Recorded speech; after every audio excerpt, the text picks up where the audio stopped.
अपने लिए कुछ खेत रखे थे। उस खेत में जो कमाई होती थी उसी से अपना और अपने परिवार का गुजारा करते थे। वाह, क्या पटाखा है! अभी कहाँ है, शाम तक सब फूट जाएंगे गर्मी में।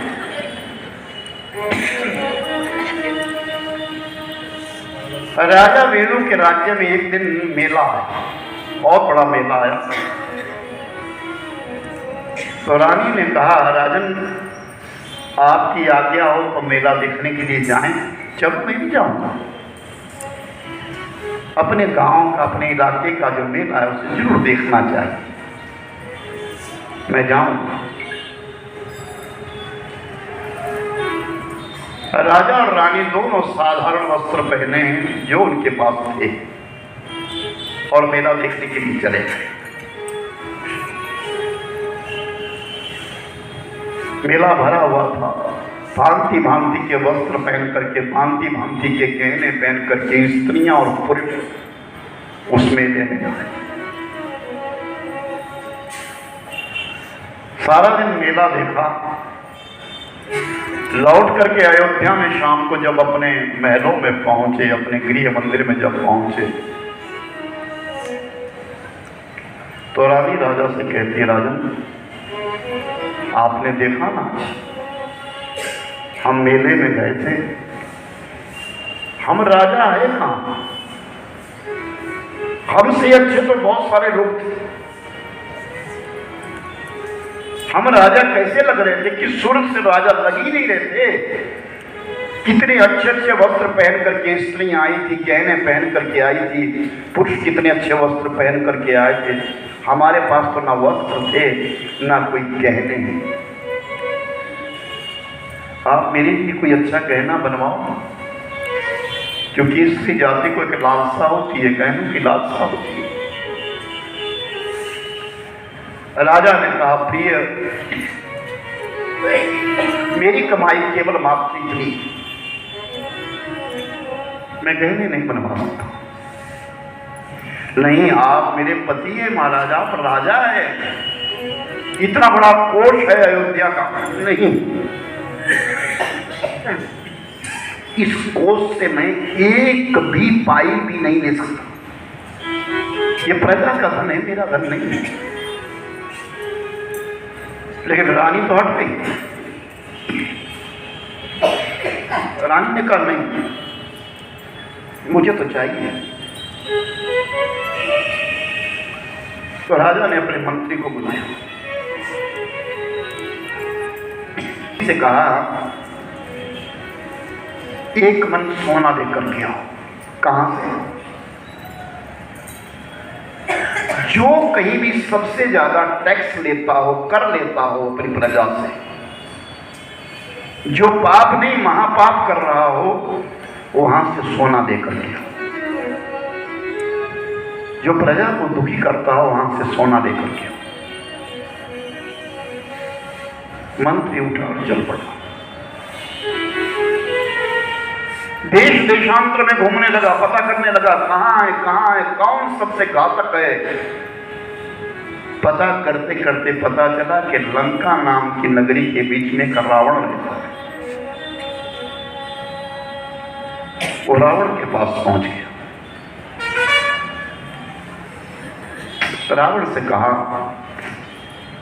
महाराज, अयोध्या के राजा वेणु ने आपसे 1.25 मन सोना मांगा है। रावण हंसने लगा, हम देते नहीं, हम लेते हैं मूर्ख। नहीं, आप 1.25 मन सोना दे दीजिए, आपकी लंका में सोना ही सोना है। हम देते नहीं, हम लेते हैं, भाग जाओ यहां से। सिंहासन के ऊपर उस समय साथ में मेरे भाई बहन मंदोदरी बैठी थी, और मंदोदरी ने कह दिया, दे दो इसके लिए सोना। नहीं, क्यों देना सोना इसके लिए? महाराज दे दो इसके लिए, आप सोना दे दीजिए। पद पाताल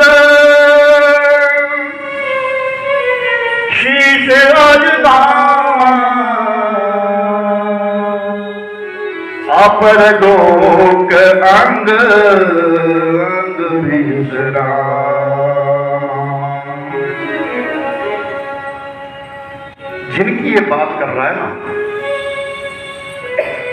उस नगरी में आने वाले जिनका नाम राम होगा, उनके पद पाताल में होंगे। शीश अजधामा, ये जो मस्तक है ये अजधाम में होगा उनका। तो राम ऐसे नहीं आएंगे, कोई पुण्य होगा उस धरती का, उस राजा का कोई पुण्य होगा जहां राम आएंगे, इसलिए सोना दे दो। नहीं नहीं, हम नहीं देते। मंत्री चला गया और समुद्र के किनारे बैठे। मंदोदरी ने रावण से कहा, जरा मेरे संग में चलो, मेरे साथ चलो।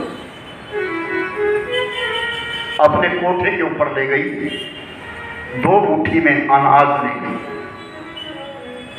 और 1 मुट्ठी अनाज डाला। चारों तरफ से पक्षी आए और अनाज खाने लगे, सारा अनाज खा लिया। फिर दूसरी मुट्ठी का अनाज फेंका। पक्षी जैसे ही आए वैसे तुरंत रानी मंदोदरी ने कहा, राजा वेणु की दुहाई, अगर एक भी दाना किसी ने मुंह में डाला। बहुत सारे पक्षी उड़ गए, एक बहरा पक्षी, उसने बात नहीं सुनी, दाना अपने मुख में डाला और तुरंत मर गया। रानी मंदोदरी ने कहा, देखा राजा वेणु का प्रताप, देखा, दे दो सोना। नहीं नहीं, ये पक्षियों का खेल मैंने बहुत देखे, चलो तो यहां से नीचे चलो, क्योंकि अहंकारी था ना। बरबलबास नरक करवाता, दुष्ट संग जनी देहि विधाता, दुष्ट संग जनी देहि विधाता। ये चौपाई कहां की है बताओ? सुंदरकांड। कि भले नरक में बात दे देना, लेकिन दुष्टों का संग मत।